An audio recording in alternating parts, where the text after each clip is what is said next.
So the grit story is we want to create that bridge, that conduit that takes that developed market money and is able for them to access what we see as an unbelievable growth story, and a growth story that's sustainable, and that is sustainable even beyond my lifetime, which makes it such a unique value proposition.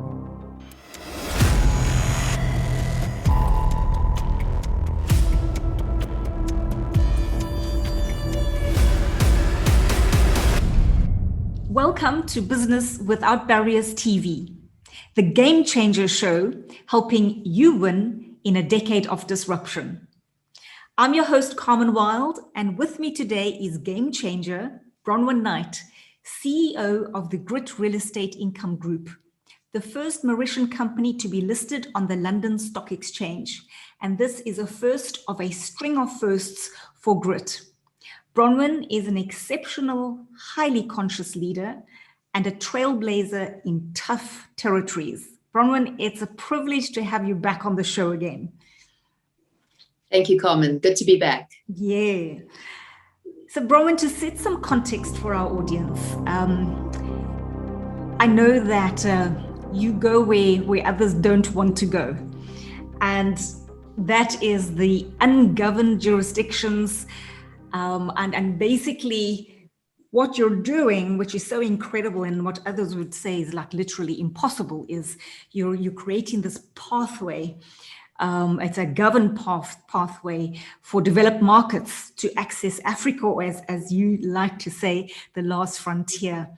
So can you give us, just to set the context so that our audience understands the kind of territory that you're operating in, and then we'll go into what you do. So if you could just give us a little bit more of the complexities of these territories you're dealing with. Yeah, so Coms, I think at the end of the day, it is Africa. It's emerging market. We don't invest in South Africa. So what we are looking at is we're looking at growth Africa effectively. And what growth Africa means is that it comes with, yes, opportunity, but complexity too. And that complexity is uncharted waters effectively.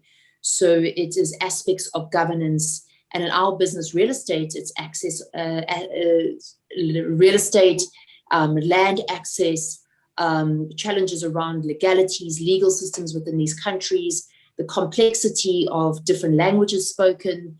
And really, if you look at the African continent and split it into Northwest, East, and SADC Africa, there's such diversity just within one continent. And it's not just language or race or religion diversity, it's just a completely different way of doing business. And the advancements that we see in first world countries are often 15 to 20 years away in some of these jurisdictions. So that is the navigation that we have to do, which adds complexity on this growth market of Africa. Wow. So which kind of gives us an understanding of how anyone coming from your developed market is going to really be challenged in such a territory. And okay, so that also gives credence to why what you're doing is such a game changer. So take us through that. Why is what you're doing at GREA such an incredible game changer? And we spoke briefly yesterday, and you said it's not a real estate story, it's a capital market story. So tell us a little bit about why this is such a game changer for the space that you're in. So I think the aspect of the business of obviously real estate that we're in, and the fact that we are either building or owning real estate in markets that have very little sophistication when it comes to capital markets and financial services. So the fact of the matter is that the African continent, and where we see growth coming from, and where we see population growth, and where we see macro growth coming from, I don't think anybody disputes the fact that that comes from Africa. The fact of the matter is, as you correctly said, that developed market money doesn't know how to access it. And if they have historically come into Africa, a lot of them have got nightmare stories of governance or the lack thereof, which is obviously showed huge disinvestment out of these markets. So the game-changing moment for grit, and as I said, our business is called grit, and as you clearly know, it's defined as the guts, the resilience, the innovation, and the tenacity. But it's also the grit under your shoes when you're walking some of these uncharted territories. And the fact is that what the game changer is that we want to be able to create a governance story around a growth story that allows developed market investors to access the African continent. And as you've seen, even the impact of COVID and what we've seen happen in developed markets, it actually has become even more urgent for investors to seek alternate investment. And that alternate investment comes from the African continent. It is a continent that even whoever's tried to ignore it cannot be ignored. And progression is slow, but investment is key. And the idea to invest in Africa is absolutely key. So the grit story is we want to create that bridge, that conduit that takes that developed market money and is able for them to access what we see as an unbelievable growth story, and a growth story that's sustainable, and that is sustainable even beyond my lifetime, which makes it such a unique value proposition. Wow. And let's touch on the fact that you're saying it's sustainable and beyond your lifetime, yet you're in real estate and it has just been shaken up completely over the last 14 months or so. That's incredible that you're saying it's still sustainable. So give us a little bit of your take on how you're creating sustainability in a shaken up industry. So I think the whole idea around emerging markets and developing product for emerging markets is being able to cater for the basic needs of people and also to be able to cater for the future needs of people. And the sustainability comes out of the fact that, one, it has never been highly competitive. So where you are chartering new territories, you're one of the few that are actually doing it. So, where in the world are you creating product that is unique when everything is a replica of something else? So the idea around the diversity of the GREA portfolio, we have investment with our development partner to 14 African countries, is that, one, we've had first mover advantage. We have had real estate that speaks to the needs of the country and speaks to the needs of the people in that country, which even shows that the GREA portfolio performance over this COVID period, compared to other real estate businesses globally, has had a very, very different trajectory to those businesses. Because what we've seen different behaviorals from different governments. We've seen that the need to reopen as quickly as possible. We've seen a country and countries and the African continent that knows how to deal with disease, that's been able to reopen fairly quickly, which has allowed business to continue. The Ghanaian president said something very significant at the beginning of COVID. He said, do I send my people to work and kill them, or do I keep them at home and kill them? And that is quite a large statement, but it gives you an understanding of the need for business and life to continue in emerging markets, and where governments cannot afford to hold back markets in relation to this. And they have to become adaptable, and they have to become flexible, and have to maneuver forward. So we've actually seen that, and we've seen the direct impact on the GREA portfolio, and the diversity of the portfolio and the diversity of the asset class is even more significant. Leaving the real estate world of South Africa somewhat 7 years ago, I never came out of one of the big funds out of South Africa. So one, going into Africa, people thought I was completely insane. Secondly, having a diverse portfolio into, I think there was around 7 countries at that time, and being the first South African company to invest in Morocco, for example. So we've had many firsts along the way. And having that, one, the diversity of asset class, it went against everything that everybody was trying to create in a more developed South Africa. But the intention is that we wanted to create a product that was mitigated, and we never knew at that stage it would have to be mitigated against a virus like COVID. But we wanted the diversity, and we wanted the first mover advantage, and we wanted access into sustainable growth, which means where are the people, where is the population growth coming from, and what do those people basically need? And that is how the GREA business has maneuvered across the African continent and where we sit today. Wow, so you actually were ahead of the game, and that's a game changer in itself, where you went where no one knew how to operate or maybe even had the grit to operate, and created an opportunity where now you've got this really fascinating situation where in the developed markets, they're reeling because they don't necessarily know how to deal with disease and such hardship and so many challenges. And you found a way to operate in the less developed markets. But yet, right now in this situation, they understand how to deal with such hardship and struggle. And so they almost are able to continue where other markets have to stop, which has enabled you then to continue. That's incredible. That is that. So you almost have here a beautiful case study on how to not only work in complex markets, but how the developed market needs to actually learn from the way in which you're operating. So let's go into that, because you do so many fascinating things at GREA that just goes against the grain. Give us a few of the things and your approach to business, and you can maybe do your approach to business and then your specific leadership style. What are you doing at GREA that enables you to do what you're doing, what you've just highlighted for us?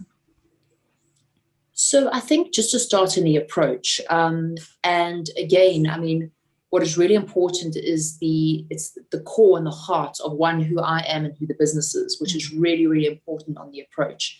And what that means is that, one, we are extremely relationship driven. I think what had happened historically is a lot of developed market money had forgotten how relationship driven the African continent is, being that different things matter to people, and being able to be part of their story, not take away their story, or try and outdo their story is what they want. And what that's allowed us to do is partner with some really, really top people across the African continent, from the likes of Morocco to Ghana to Kenya.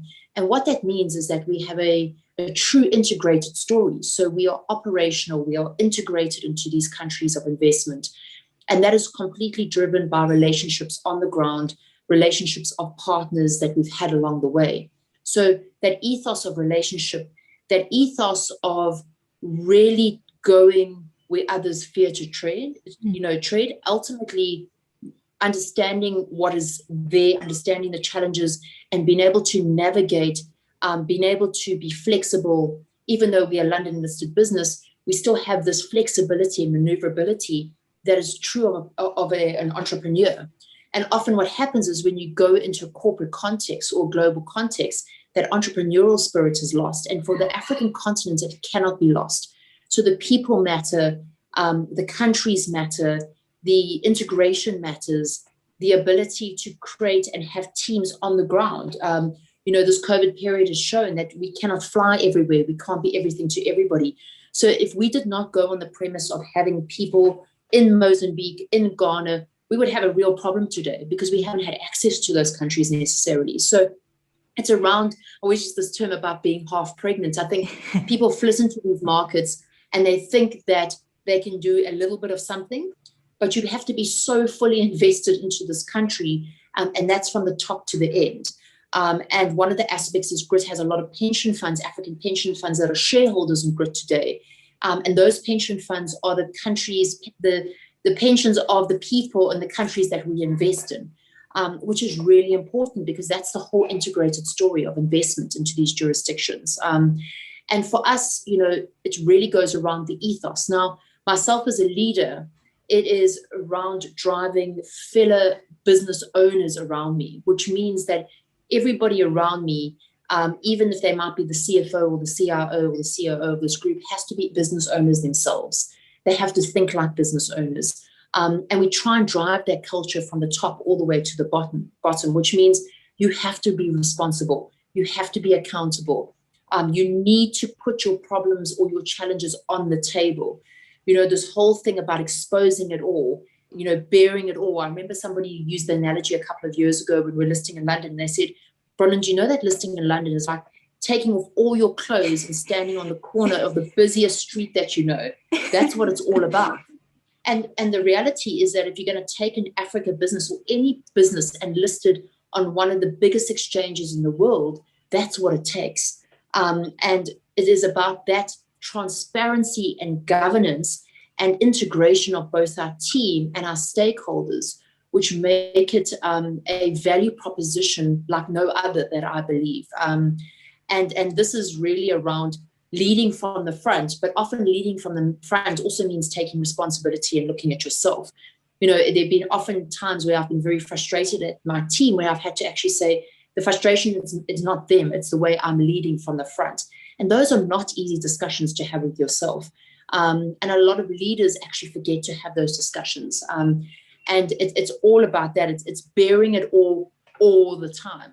It's really become almost a standing philosophy in our company that every time we meet as a senior management, just bear it all, which makes the ability to deal with emerging market challenges and the ability to deal with conflict and obstacles and adversity at the forefront of your mind all the time, which means you become adapted. That is your way of life.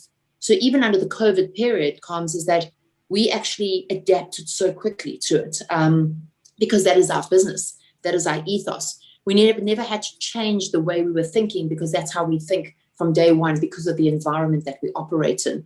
And my belief into the future is that as a leader is that if you're not going to have that flexibility or adaptability or the maneuverability to deal with obstacles head on, there are going to be major challenges, because I don't think we've seen the worst of it, which is quite a big statement, but I think there's more to come, and we all better be ready for it ultimately. What you're speaking to, Bronwyn, would be amazing to actually create a proper blueprint around it, but it's almost like a blueprint to deal with disruption, because you've already been dealing with disruption since you started GRIT. So what you're experiencing at the moment in the world is just perhaps maybe more of some of the same that you've experienced, but maybe coming at many more angles and coming at once. Everything you've said packs a punch, but the one that really stands out for me because it's opposite to how our world operates, and that's bearing it all. There's so much smoke and mirrors, so many things under the carpet, so many people burying their heads in the sand, so many people who don't want to even know the truth, never mind bear the truth. And you guys are operating from this absolute transparency, bear it all, say it as it is, let's get it out in the open, and look what that has brought to you. That's remarkable. And I'm sure it's not easy, because it means you got to get the ego's got to get out the door, and you've got to be able to face up to mistakes, to your weaknesses, to decisions that maybe haven't been spot on. That's incredible. So what kind of, if you look at how do you as a leader lead this kind of a culture where that is you need a lot of grit. If you were to think about your game changer qualities, what do you think is standing out in your mind that helps you every day as you lead?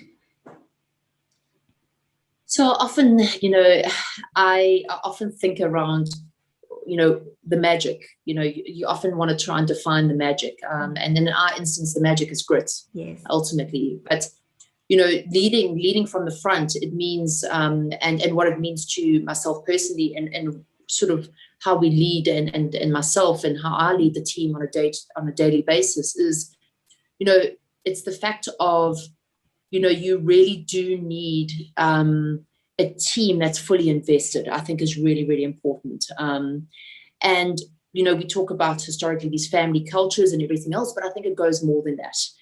And it's fully invested in the business and what you do and why you do it. So one of the big things that we have spent a number of years is defining actually why we do what we do, and getting everybody to understand why we do what we do. Because that personal investment, even when somebody makes a mistake, if they're personally invested in the story, it's easier for them to come forward because they know they won't be victimized. They know they might be shouted at, but all of that is done with the idea of driving a common purpose, ultimately. So our discussions are heated. There is sometimes tears, there's sometimes laughter, there's sometimes a huge amount of profanities, but it's also real.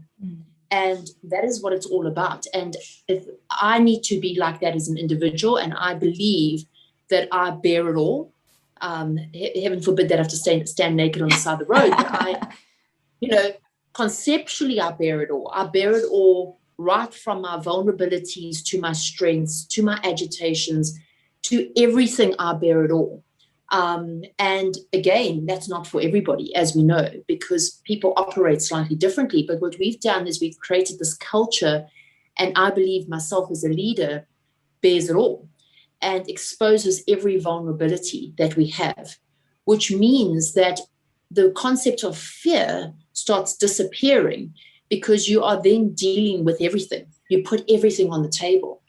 And ultimately, when you are dealing in markets like we are, if you are not bringing things to a head and you're not doing it quickly enough, it could be catastrophic to what you're doing ultimately. And as we said at the beginning, GREA is not just a real estate story, it's a capital market story. And what it means is that it means it's pioneering capital market institutional thinking into markets that have never ultimately had that. So from the ability of raising money, from the ability of setting up REIT structures in these markets, the ability of dealing with government to access projects and land that have not been accessible to them before, the creation of jobs, the ability to take first world tenants like a Club Med into these African jurisdictions, the ability to create opportunities around those particular projects. There is so much to the GREA story that ultimately the bricks and mortar are just a conduit. It's a conduit to access this market, but the GREA story is far reaching beyond this. And, in some markets, if you don't have electricity, you build your own. If you don't have access to water, you build your own. There are simple, basic things that we get used to that in some of these markets, they don't have access to any of that.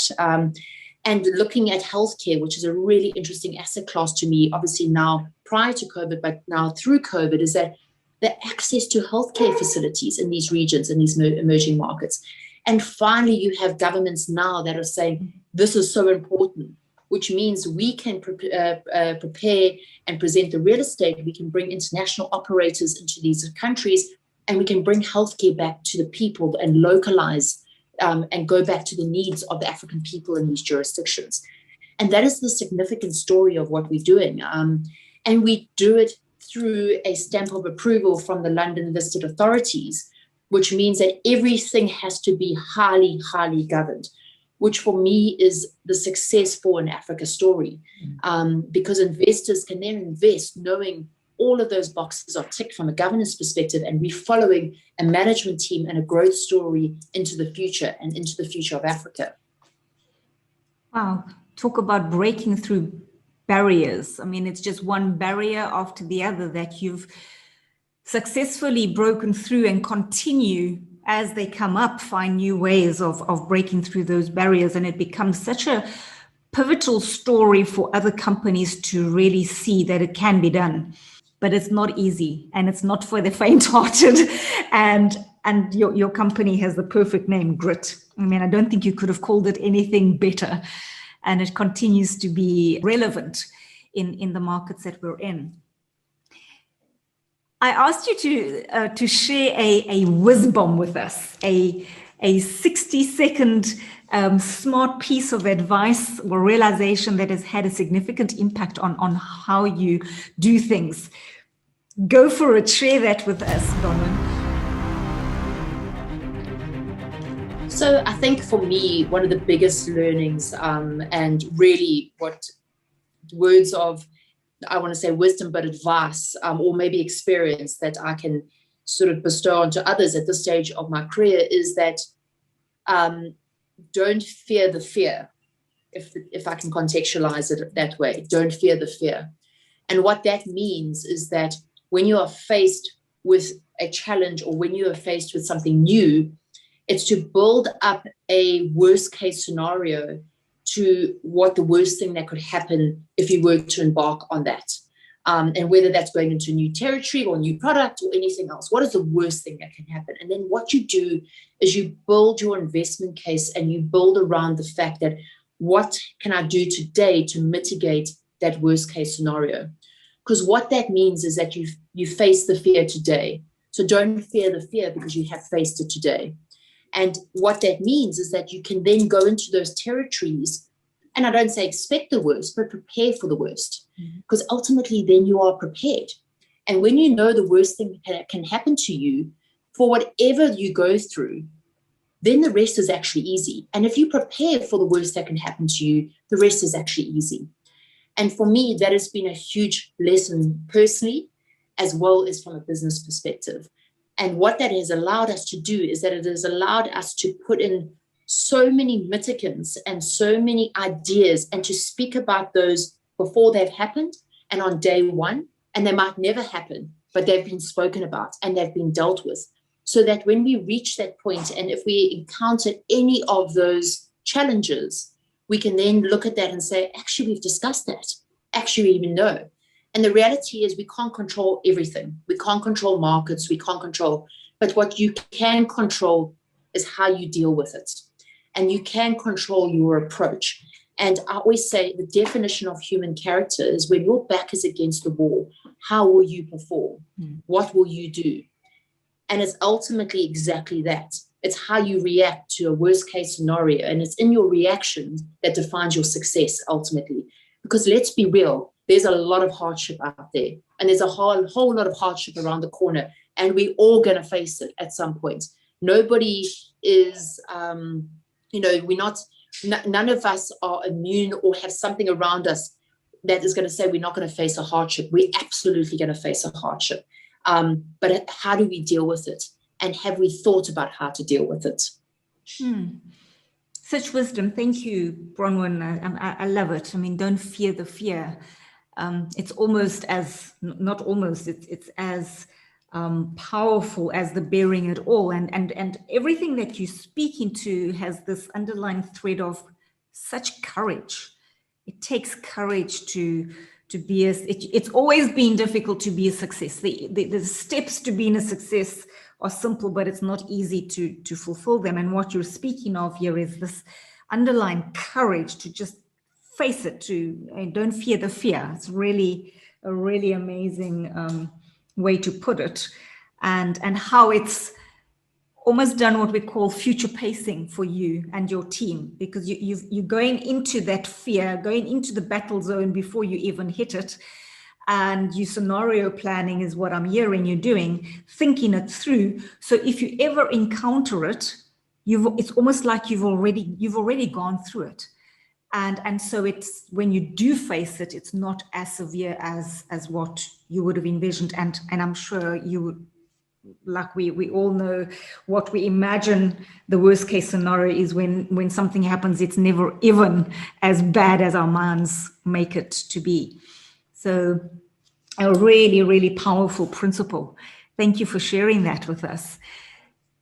Part of what you do, Bronwyn, and I know that you're an incredible thinker, and that's why you are able to pull off what you do, and you do it with you think with courage as well. Never mind, act with courage.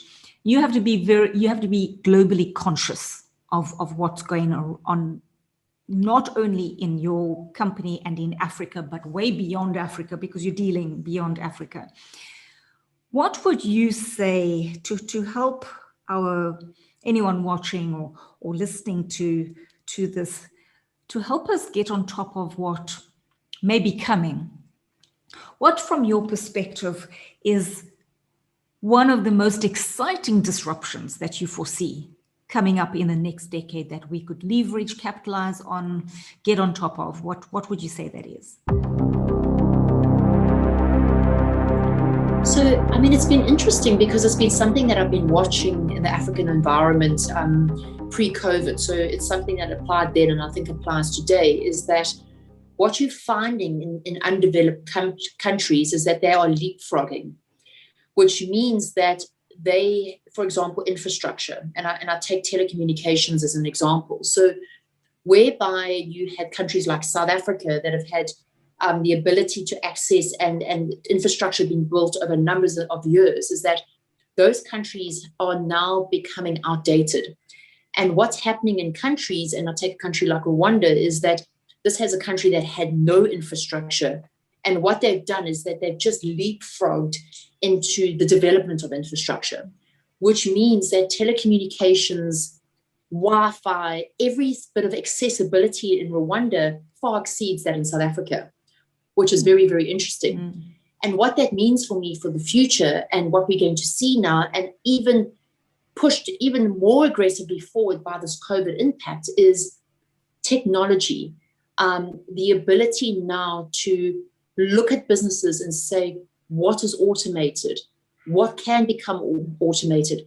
How can we become cost conscious? So things that cost us money, like bricks and mortar. So you have banks that had multitude of branches into countries. You know, you have a country like Zambia where you've got branches of, some banks are carrying 60, 70, 80, 100 branches in locations.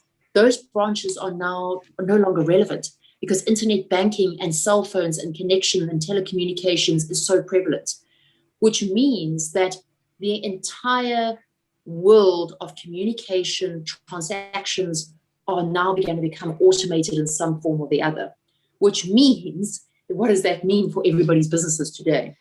And even in the real estate context is quite terrifying, because it means that the traditional bricks and mortar, owning a bank that had 60 branches across different regions, would have been a great asset class before because it would have been a great tenant, but that infrastructure is no longer needed. So what we need to say is, what is the infrastructure of the future to support this leapfrog of technology into the future? And interestingly enough, through our development partners, we've just developed a huge data center in Nigeria. We're looking at data centers. We're looking at other asset classes that talk around the future of the world as we know it. And for me, that disruption, your business has to talk to that disruption, and your business model has to talk to that disruption. And they're running some unbelievable case studies at the moment around businesses that have carried these head office structures that cost you X per staff to sit at a desk in a New York high-rise building, to say, okay, well, what if I didn't have that building? Mm-hmm. What if Joe Bloggs actually worked from home? How much would I save for that person to be there? What if that person connected via Zoom?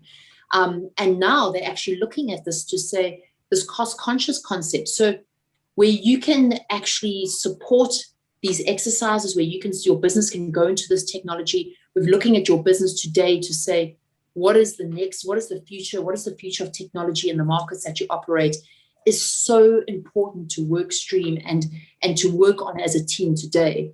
So for me, that is the huge opportunity. It's also terrifying because we're going to have to relook at our business models. We're going to have to relook at what our product offering is. So is a high-rise commercial building in a CBD what it was 10 years ago or even 2 years ago? Absolutely not. And that is the maneuverability. You can't be doing more of the same, because more of the same today is not going to get you into the future or where you want to be tomorrow. And I suppose, Coms, going into that, is that one of the grave concerns I have coming out of this is that I'm a big supporter of globalization. I think and believe that the entire globe needs to have a globalization concept. But what this has shown over COVID is that the idea of globalization is that people have looked, where can they become more self-sufficient, which is good, but we still need other countries and we still need each other, which means that what has COVID, or what has the world as we've seen it done to the concept of globalization? So I think we have to also be so aware of what that means for our businesses and how they integrate into the balance of the globe and what we do today. And again, I reiterate, no matter how challenging our business is, I wouldn't want to be anywhere else but Africa, because the opportunity and the ability to do so much, and the ability to really develop something which is based off where the people and the population growth and the people's needs are going to be is so exciting to be in the markets that we operate in. And it's so exciting that you can say it's so exciting and even get excited about terrifying future events. And I think that's really because you've learned how to operate and you've learned to be okay with those terrifying events. Maybe you can, again, to just, shed light on so many of the things that you've done that is kudos to you, really, just getting out there and being on the battle zone. Some of those firsts that you've mentioned. Do you want to just maybe share with us, some of the ones that pop to mind? I mean, just you as a female, that's in these territories in itself is a game changer first. Yeah, so I think for us, I mean, there have been a number of firsts, and I think there'll continue to be a number of firsts, which is quite exciting too. So, developing the first African real estate story, which had investment and exposure across the magnitude of countries that we have, was a definitive first. Having that female-led was a definitive first. Even going into the UK, there are other African businesses that are listed in the UK but are not female-led. Mm-hmm. And I remember when we started this business somewhat 6-7 years ago, I got asked by one of our big investors, can you drink beer with the Nigerians when you go into Nigeria? And there's so many glass ceilings that have been shattered and will continue to be shattered over the years to come.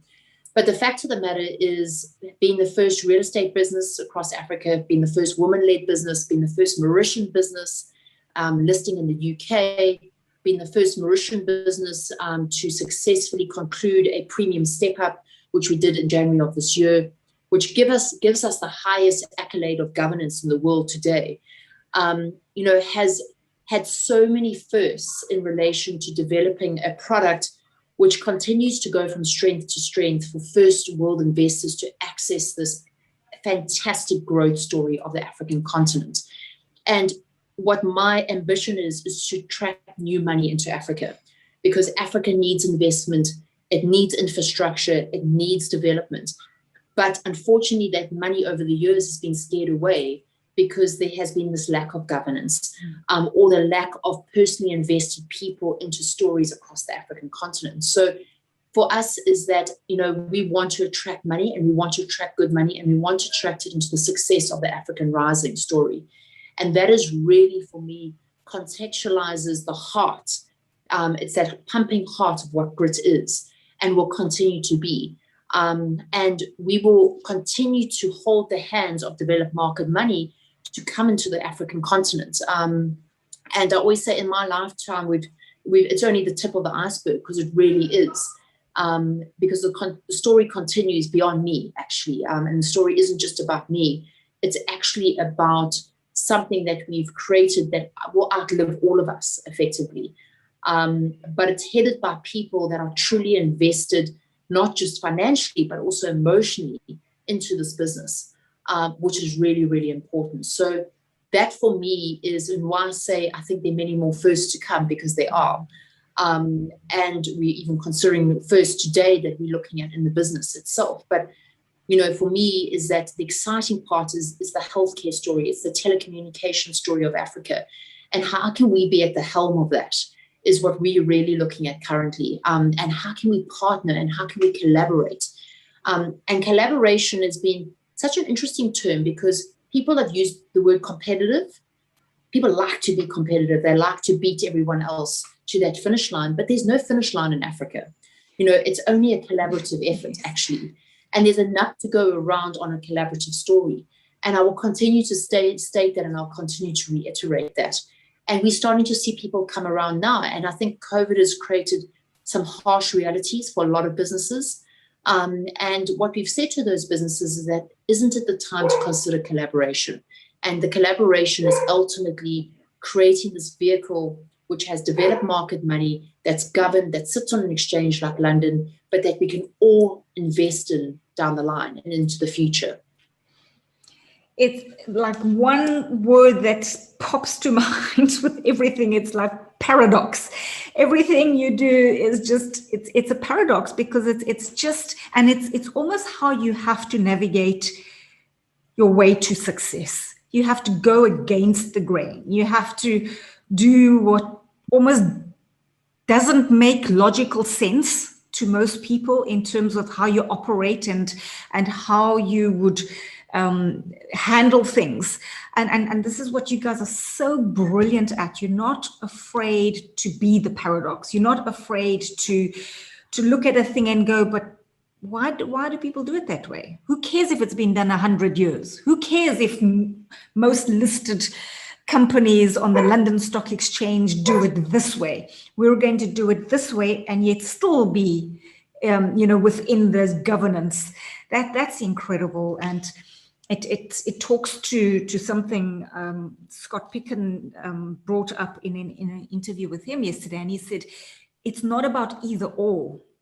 Actually, you've got to be able to operate in these different scenarios, territories. You've got to go up and down at the same time. And it's just not, it's black or it's white. It's like shades of gray all the time. And that's what you've mastered is this fish, going upstream, which is incredible. So if you were to give any entrepreneur advice right now, they maybe they're starting out, or maybe it's even a seasoned entrepreneur who's just how the hell do I do this? What advice would you give them in terms of, you've got to absolutely start this right now, and you've got to stop this right now, otherwise you're just not going to, never mind the next decade, you're not going to get through the next year? What would that be? It's so interesting because I've recently attended a Harvard real estate program, which was really, really, really exciting. And there was a leadership professor that spoke about a 131 principle, which I thought was really interesting over these times. And that 131 was to define the problem, which means define the problem, not the symptom. So I think we often live in symptoms of our problems, but we don't actually realize what the problem is. And what I would implore on people and entrepreneurs is that wherever you are, whether you're starting, whether you're in the midst of your business, is that we are all facing challenges, and we need to understand not what the symptom of the challenge, but what is the problem. The 1 and the 3 is then come up with alternatives and make sure that those alternatives are not sourced from people that will tell you what you want to hear. Make sure that those alternatives are properly researched and understood. And the 3 is come up with 3 really, really good alternatives and then make a decision.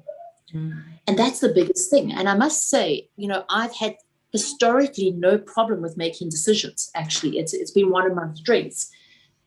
But have I battled to make decisions over the last sort of 17 months?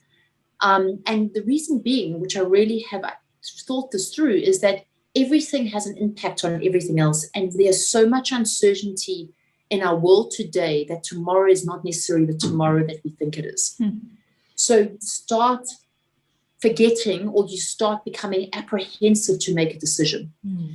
And as long as you have followed the 131, that you understand what the problem is, not the symptom, you have really researched and found 3 really good alternatives, you have to make a decision. And I think that is so imperative. And I really had to use that 131 principle with myself personally, who's been pretty good at making decisions and making them quickly, to say, you have to make a decision. And Coms, that is really my advice to entrepreneurs today. And my advice to people, even in the midst of where they are in their businesses, is that is what needs to be done. And I suppose that's the concept of bearing it all, isn't it? Yes. And really understanding what it means to bear it all. And I can promise you it is not easy. And I can promise you that sometimes it is actually quite frustrating, as in, when people that you have around you start saying that maybe what you did historically wasn't quite right. Maybe your use of money at that time wasn't the best decision. You start getting so emotionally attached to that decision, becoming so defensive of that decision. And I've had to tell myself and some of the leaders around me that don't become defensive. Ultimately, when people are telling you something, listen to what they've got to say, because ultimately they will some of the people that will provide those alternatives, and bearing it all, and then make a decision and go forward with every single thing that you have, because you've done the work to get to the decision ultimately. Such a strong principle, and encompasses everything that you've been saying. Such a nice summary of everything that you've been talking about, and a nice way to help your team as well navigate going forward. In fact, I mean, it's even if our kids knew a principle like that, hey, because even our kids are dealing with crazy stuff at the moment. University students starting university for the first time and so excited to meet new people, and they can't go to university. And so an amazing principle for anyone at any age to really consider. What would you advise they stop doing? So I think for me, again, you have to be so careful. And that's why I said, don't fear the fear, face the fear, Don't fear the fear. Because I think if you get caught in fear, I think people, as we know, I mean, even if you look at the brain, when people live in a state of fear, you just become stupid. I mean, with all due respect, I mean, I've been in a state of fear and you're completely illogical. So when you don't fear the fear, you stop making decisions with fear. And I always say to my team, don't make a decision staring down the barrel of a gun. Rather walk away from the gun, do your 1-3-1 principle, and then go back.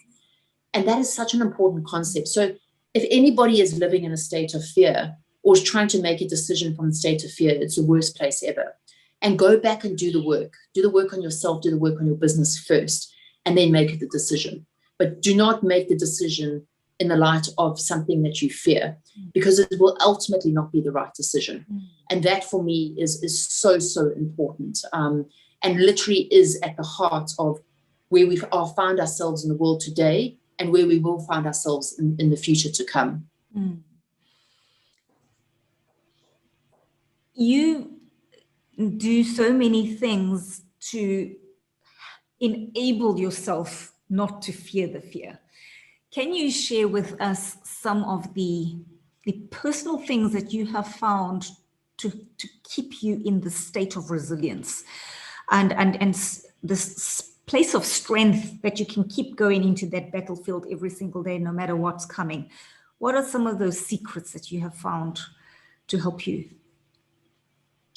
So, Coms, it's an interesting one, because often people question myself, and sometimes I've been termed as being heartless, because people they can't correlate the strength or the continuous battle persona with the reality of how it's done. So often people come up with this idea that does she actually have a heart? I mean, does she feel anything, this woman? And I think for me, I keep on reminding everybody, and even those close to me, is that my work is every single day. And it's a diversity of work, and it's a diversity of my personal understanding of the challenges that I'm facing, the diversity of understanding where I am in the world, the techniques and the practices that I have personally. I personally do a lot of writing. I write about everything. I write from start to finish about anything. And that writing, plus, and that I do long runs, and I always say my running is my meditation, but I do not stop thinking, and I do not stop putting myself in a position where I need to understand why I'm thinking this way. Why do I feel this way? Why is my reaction to this way? And in the last 2 years, I can personally tell you that I have become so conscious, and I have forced the people around me, including my own children, to become so conscious. And that consciousness is exhausting at times. but it's so important if you're going to face a battlefield every day, because you have to check in with yourself, and you have to check in every single day with yourself. And whether that's 5 minutes, whether that's an hour, whatever that is, in whatever context your checking in comes in, because we all have different releases and we all have different places we need to go, but you have to check in with yourself. And that allows me to continue moving forward, and to continue to face the adversities and the obstacles. And it's not easy, it sounds, often you hear people and you think, wow, that sounds easy. And I can promise you that it's not easy. But if you check in with yourself every day and you do the work, it becomes easier, because it then becomes a conscious thing that is not forced, but happens naturally. So like we breathe, like we do all of these basic things, consciousness actually becomes one of those when you are so practiced at it. And that is really where I find myself today, and why I will continue to move forward in the direction that I have been. I find it quite fascinating that when someone shows up with strength, and someone shows up with such resilience and guts, that people will label it as heartless. In fact, it's the complete opposite of that. Someone who's showing up with such courage and strength and resilience, and you keep at it no matter how many times you've knocked down. That is the ultimate show of heart. You can't do that from a head place only. It's impossible. It's absolutely impossible. You've got to get your flipping head out of the way most of the time to actually go forward. So it shows you how out of touch people are with what it actually takes to be, and not, it goes beyond success, to actually reach those higher levels of consciousness, and to be a human being of substance. And I think when you're a human being of substance, you're able to get through those challenges. And so it's fascinating to hear what people comment on, because they don't necessarily understand it. It's not that it's foreign to them that someone can be so, and knowing you personally, I know you've been through insane challenges, and you come through like, yes, absolutely. It's like you make the impossible possible all the time, but it's not out of just freaking sheer luck or waving a magic wand. There's work, like you say, there's work, constant work. So it's really interesting what people reflect to us in what they say. Thank you, Bronwyn. Anything else that you want to share that, with those watching, to just help us along in terms of navigating our way through this next decade? Anything else that pops to mind or heart? So I think maybe just in summary, I always have had this concept around keep effing going, which I changed to keep effing flowing. And I think, if we can get into a flow, for me, that is the beautiful part, and that's the next transition. So when you do all the work and you keep going and you keep at it and you keep checking in, you get to a point where you continue into the future in flow. And that flow, and being able to flow within yourself and your teams, is a beautiful place to be. And it is the true success, actually. So for me, success comes in the flow, actually. It comes in nothing else. And I think that is really something that I've discovered over the years. And that is probably the final word that I can impart on the audience today, Coms. Thank you. And you won't believe how many times that little mantra has got me through. And how many people I've shared that little mantra with. It's flippin' brilliant. And when you're in the heat of it and you say that profanity that goes in front of that flowing with such gusto and like with everything you have, it kind of just helps you flow along. For sure, for sure. So thank you for that mantra that you've planted firmly in me and so many others. Bronwyn, it's been an absolute pleasure. You know, when I think about you as pure heart, actually, and mind, heart, soul is what I see in you. And you know, when you changed your surname back to Knight, I could think of nothing more appropriate, because I see you as that female knight in like shining armor, racing across the battlefield first, and your troops following, and you're just winning these impossible battles. So thank you for being the female that shows us how to do that, and being just with so much humility as well. Thank you. Thank you, Coms, and thank you for having me. It's such a pleasure. So yeah, I think Bronwyn has brought so many incredible insights to us, and that theme of bearing it all, which takes so much courage, and to bear it all, for me, it comes into play the payoff line for the show, which is winning together. We can bear it all if we do it together, and if we have each other's backs, and if we collaborate, and we're best positioned to make the next decade the best decade of our lives, if we choose to have that paradigm of let's collaborate instead of competing, and let's do this winning together. And I believe that we'll be the determinators of a future we actually want to play in, rather than having a future landed on us that we don't want to be in. So hit the subscribe button, and please like and share this episode, and I'll see you in the next episode of Game Changer. Thank you.